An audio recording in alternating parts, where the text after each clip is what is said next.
जुनैद, जी हाँ, वही जुनैद जिसको एक मसीहा की तरह देखा जा रहा था। 34 दिन से जो व्यक्ति लगातार खाना पानी सीजेपी के प्रोटेस्ट में पहुंचा रहा था, उसके ऊपर बर्फ गिर गई है, उसके ऊपर बिजली गिर गई है। पुलिस की बिजली, एडमिनिस्ट्रेशन की बिजली, मोदी जी की पुलिस की बिजली, योगी जी की पुलिस की बिजली।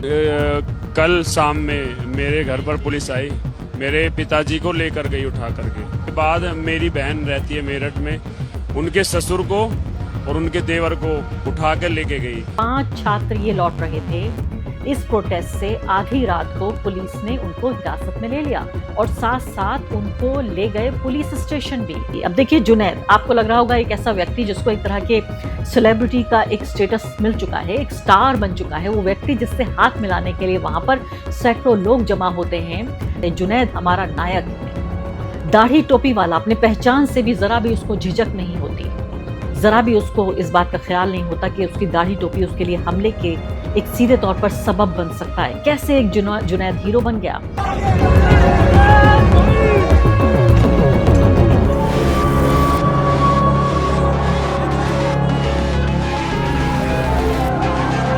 चाहे मेरे घर पर बुलडोजर चल जाए, चाहे मुझे गिरफ्तार कर लिया जाए, मैं अब उस रास्ते पर निकल पड़ा हूं जहां से मैं पीछे नहीं जाऊंगा। जुनैद की हिम्मत को मैं सलाम करती हूँ।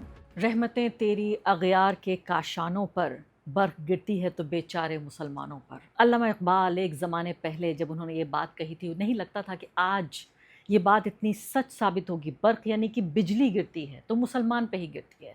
आज 2 कहानियाँ आपको सुनाती हूँ। पिछले कुछ घंटों में ये दोनों कहानियाँ हमारे सामने आई हैं। पहली बात तो जुनैद, जी हाँ, वही जुनैद जिसको एक मसीहा की तरह देखा जा रहा था। 34 दिन से जो व्यक्ति लगातार खाना पानी सीजेपी के प्रोटेस्ट में पहुंचा रहा था, उसके ऊपर बर्फ गिर गई है, उसके ऊपर बिजली गिर गई है। पुलिस की बिजली, एडमिनिस्ट्रेशन की बिजली, मोदी जी की पुलिस की बिजली, योगी जी की पुलिस की बिजली। जी हाँ, योगी जी की और मोदी जी की पुलिस की बिजली किस तरह गिरी है आपको बताऊंगी एक ही पल में। इसके अलावा 5 ऐसे छात्र, आप सोचिए हजारों की तादाद में बल्कि लाखों छात्र पहुंच रहे हैं, युवा पहुंच रहे हैं, बच्चे बुजुर्ग भी पहुंच रहे हैं जंतर मंतर पर। उनके साथ पहले दिन यानी कि 20 जुलाई को काफ़ी ज्यादती हुई, उसके बाद से शांति की एक तरह की स्थिति दिख रही है। लेकिन अगर मुसलमान छात्र वहां जाता है, मुसलमान युवा वहां जाता है, तो बर्फ उसके ऊपर गिरनी लाजमी है, उसके ऊपर बिजली गिरनी लाजमी है। 5 छात्र ये लौट रहे थे। इस प्रोटेस्ट से आधी रात को पुलिस ने उनको हिरासत में ले लिया और साथ साथ उनको ले गए पुलिस स्टेशन भी।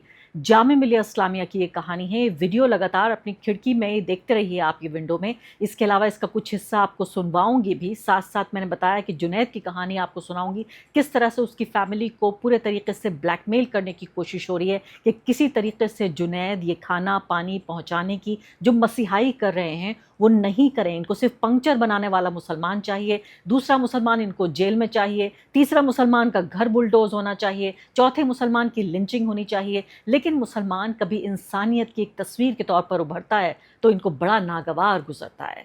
ये छात्र हैं यहाँ पर जिनके साथ जामिया मिलिया में ये लोग लौट रहे थे। और आप ये सोचिए कि सचेत होना कितना अहम है, क्योंकि पुलिस इस वक्त, मैं आपको बताना चाहती हूँ कि मोदी जी की जो पुलिस है वो इस वक्त पूरे तरीके से बैकफुट पर है। वो छुप छुपाकर जो करने की कोशिश कर रहे हैं वो तो है, फेशियल रिकग्निशन के थ्रू लोगों को प्रोफाइलिंग उनकी की जा रही है कि कौन कौन इस प्रोटेस्ट में जा रहा है। तरह तरह की खबरें बताई जा रही हैं कि उनके पासपोर्ट कैंसिल कर दिए जाएंगे। मैंने आपको ये भी बताया था कि नेशनल सिक्योरिटी एक्ट को एक्सटेंड कर दिया गया है अक्टूबर तक के महीने तक, यानी जुलाई से लेकर अक्टूबर तक। प्रिवेंटिव डिटेंशन यानी कि हिरासत में लिया जा सकेगा वो लोग जो कि जिनके ऊपर संदेह होगा, जिनके ऊपर शक होगा। और शक किसके ऊपर होगा ये भी आप अच्छे तरीके से जानते हैं। 1 साल तक उनको डिटेन किया जा सकेगा। लेफ्टिनेंट गवर्नर ने ये ऑर्डर ये एक्सटेंड कर दिया है, दिल्ली पुलिस को ये ताकत दे दी गई है। ये लोग लौट रहे थे प्रोटेस्ट से और इनको हिरासत में ले लिया गया, पुलिस थाने भी ले जाया गया। इस वक्त वहाँ पर मोहम्मद ज़ुबैर का ये ट्वीट बता रहा है कि ये 2 लोग वहाँ पर पहुँच गए थे। इनमें ज़ेबा खान हैं जो सोशल एक्टिविस्ट हैं, और इसके अलावा अफजल आलम हैं जो कि पत्रकार हैं। दोनों वहाँ पर पहुँच गए और मैं आपको वीडियो में भी दिखाऊंगी जिसमें बाकायदा इन दोनों ने बहस की। और मैं तो यहाँ पर हैरान हूँ इनकी बहादुरी को लेकर नाज हो रहा है एक तरह से ऐसे लोगों पर, क्योंकि ये नहीं है कि ज़ेबा खान या ये जो आलम साहब हैं, अफजल आलम हैं, ये दोनों वल्नरेबल नहीं हैं, ये दोनों कमज़ोर नहीं हैं। पुलिस चाहती तो इनके ऊपर भी हाथ रख सकती थी, लेकिन जिस तरह से इन दोनों ने पुलिस के साथ जिरह की और कैमरे पर ये पूरा एपिसोड रिकॉर्ड हुआ, इसके बाद पुलिस को इन लोगों को आज़ाद करना पड़ा, इनको रिहा करना पड़ा।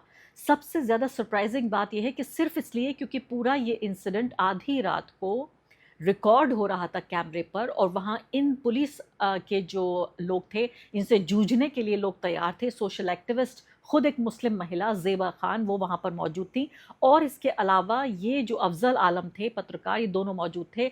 अफजल ये भी कह रहे हैं कि ये देखिए मेरा प्रेस कार्ड, देखिए मेरा, मैं पत्रकार हूँ, मैं रिकॉर्ड कर रहा हूँ। पुलिस जो है धमकाने की उसकी टोन से हल्का हल्का फुसलाने और बहलाने तक की टोन पर आकर और फिर इन लोगों को रिहा कर दिया गया। सुन लेते हैं। ये प्रोटेस्ट में गए थे, प्रोटेस्ट में जाना तो संवैधानिक अधिकार है। आप पूरा जंतर मंतर को डिटेन करेंगे क्या? हम पकड़े नहीं है। हाँ। पूछताछ करते पूछताछ आप थोड़ा हेलो भाई साहब, पत्रकार है, रिपोर्टर है। ये देखिए, हाँ, क्या दिक्कत है? छोड़िए, आप बच्चों को छोड़िए। तो यानी सबको इजाजत है कि जाएं जंतर मंतर पर जाके प्रोटेस्ट करें, लेकिन बिजली जो गिरेगी, बर्फ जो गिरती है, वो बेचारे मुसलमान पे गिरती है। वो एक ऐसा कमज़ोर, एक ऐसा आदमी मिल गया है, एक ऐसा वर्ग मिल गया है जिस पर न मोदी जी को कोई झिझक होती है, ना उसकी पुलिस को कोई झिझक होती है, ना अदालतों को झिझक होती है, बल्कि मीडिया तो दिन रात उनको एक तरह के पूरे तरीके से किस तरह के एक विलन के तौर पर, खलनायक के तौर पर लगातार पेश कर रहा है। जैसे मैंने कहा कि पंक्चर बना रहा है तो अच्छा लग रहा है, मसीहा है तो बहुत बुरा लग रहा है। जिस तरह से मैं आपको बता रही हूँ कि ये भी छात्र खुद बता रहे हैं कि नीट की तैयारी कर रहे थे, यानी वही लोग जिनके लिए प्रोटेस्ट किया जा रहा है उनमें सब लोग जा सकते हैं, सिर्फ मुसलमान नहीं जा सकता। मुसलमान के ऊपर बर्फ गिरेगी। अब देखिए जुनैद, आपको लग रहा होगा एक ऐसा व्यक्ति जिसको एक तरह के सेलिब्रिटी का एक स्टेटस मिल चुका है, एक स्टार बन चुका है, वो व्यक्ति जिससे हाथ मिलाने के लिए वहाँ पर सैकड़ों लोग जमा होते हैं। जुनैद बाकायदा दाढ़ी टोपी वाले मुसलमान हैं, सिर्फ मुसलमान यूं ही नहीं है, नाम वाले नहीं, दाढ़ी टोपी वाले, यानी विजिबल मुस्लिम है, एक विजिबल मुस्लिम है। उनको आप देखिए कि वो पहुंच गए थे 6 जून से ही लगातार वहां पर पहुंच रहे थे, और इसके अलावा कई हफ्ते उनको वहां गुजर चुके हैं। पानी लेकर पहले पहुंचना शुरू किया उन्होंने, फिर खाना लेकर पहुंचने लगे, पूरी टीम बन गई, और कह रहे हैं कि अब तो पैसे की कोई ज़रूरत नहीं पड़ती। अब क्या हो रहा है, उत्तर प्रदेश में उनका परिवार रहता है तो आप ये देखिए कि जंतर मंतर पर जो प्रोटेस्ट में लगातार, मैं क्या आपको बता रही हूँ, कई हफ्ते से पार्टिसिपेट कर रहे थे, और उन्होंने लगातार ये कहा था कि कोई धर्म यहाँ पर नहीं है, बल्कि जो है वहाँ इंसानियत है, और इंसानियत का एक जज्बा है, इंसानियत के अलावा हिंदुस्तानियत का एक जज्बा है।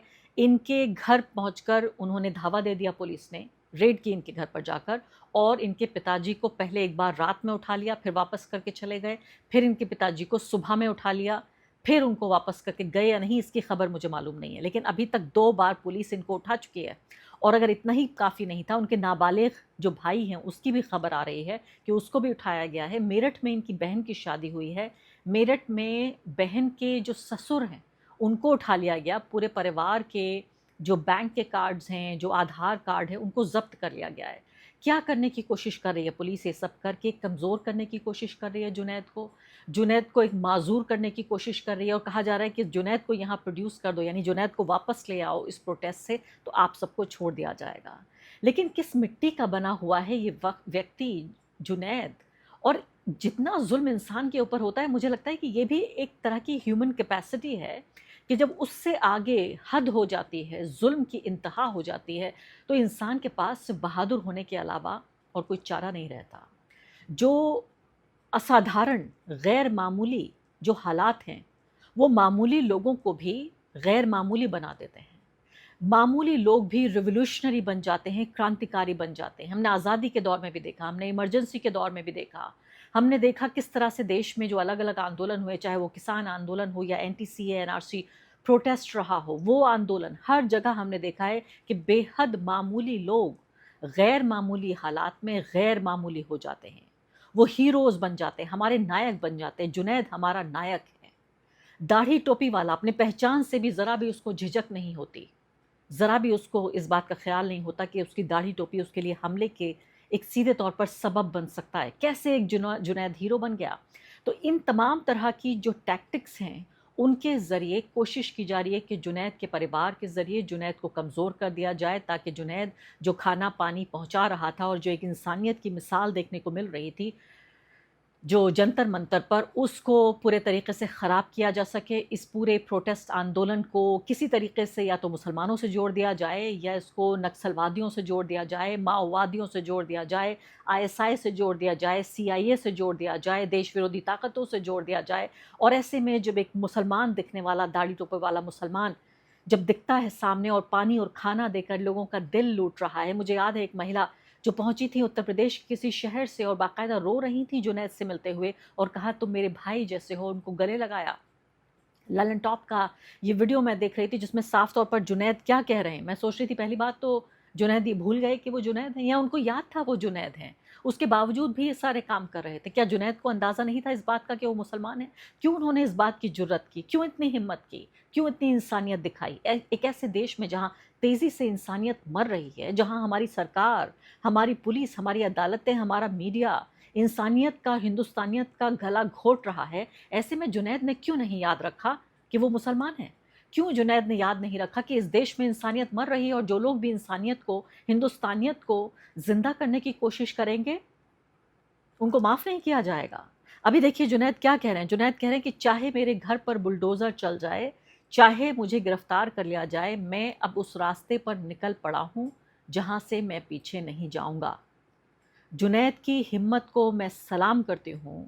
मैं हर उस कमज़ोर वर्ग के व्यक्ति जो वहाँ पहुँच रहा है उसको अंदाज़ा है, उसको ख़तरा है कि उसके साथ कुछ भी हो सकता है, चाहे वो दलित समुदाय का हो, किसान समुदाय का हो, आदिवासी हो, चाहे मज़दूर हो, चाहे धार्मिक अल्पसंख्यक हो जिसमें आप जानते हैं कि मुसलमान खासकर निशाने पर हैं, चाहे वो हो, वो तमाम उन वर्गों के लोगों को, उनकी हिम्मत को मैं पूरे तरीके से सलाम करती हूँ। और ख़ासकर वो आज़ाद पत्रकार जो ऑक्सीजन दे रहे हैं, जो दिखा रहे हैं इस पूरे प्रोटेस्ट मूवमेंट को, इस सब के बावजूद भी कि तमाम जो तथाकथित मुख्य धारा का मीडिया है, जिसको हम प्यार से मेन स्ट्रीम मीडिया कहते हैं, आप सोचिए मुख्य धारा का मीडिया, जो दरबारी सरकारी मीडिया है, रवीश कुमार उसको गोदी मीडिया कहते हैं, किस तरह का जो क्रिमिनल मीडिया है, गोदी भी नहीं है, अपराधी मीडिया है, अब तो वो क्रिमिनल मीडिया, वो नहीं दिखा रहा है, पूरे तरीके से ब्लैकआउट कर रहा है। और छोटे छोटे, मैं छोटे कह रही हूँ इसलिए क्योंकि उनके पास कोई इंस्टीट्यूशनल सपोर्ट नहीं है, किसी न्यूज़ ऑर्गेनाइजेशन से नहीं आते, एक माइक और कैमरा लेकर और एक फ़ोन लेकर वो वहाँ पहुँच जाते हैं और ढेर सारी हिम्मत लेकर पहुँचते हैं।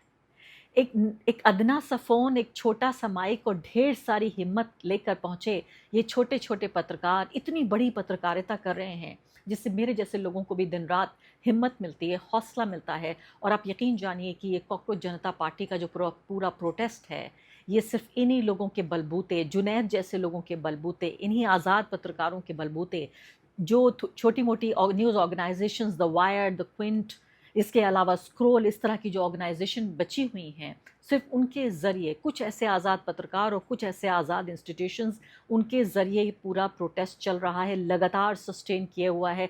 इस हद तक कि मोदी जी को बाकायदा मित्रों से बदलकर फ्रेंड्स करना पड़ा है, पुलिस को लगाना पड़ा है, हर तरह से कोशिश की जा रही है कि लोगों की प्रोफाइलिंग हो, उनको डराया जाए, धमकाया जाए, मेट्रो स्टेशंस बंद किए जाएं, पासपोर्ट्स कैंसिल किए जाएं, NSA लगाया जाए, पुलिस धावा बोले, परमिशंस कैंसिल कर दी जाएं, स्विगी ज़ोमैटो को धमकाया जाए कि वहाँ खाना पानी ना पहुँचे। हर तरीके से, हर हथकंडा, जो डर्टी ट्रिक्स डिपार्टमेंट है, भाजपा RSS का हर हथकंडा अपनाया जा रहा है। उसके बावजूद भी आप देखिए खुद RSS के लोग इस बात को कबूल कर रहे हैं कि हमारा जो नैरेटिव है, जो फैलाने की हमेशा कोशिश होती है, इस पर अब तक इन लोगों का कब्जा था, वो फेल हो रहा है।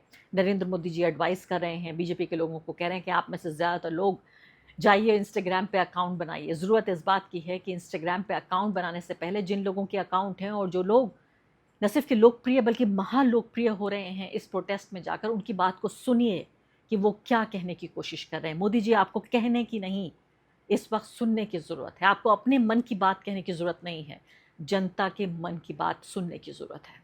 शुक्रिया।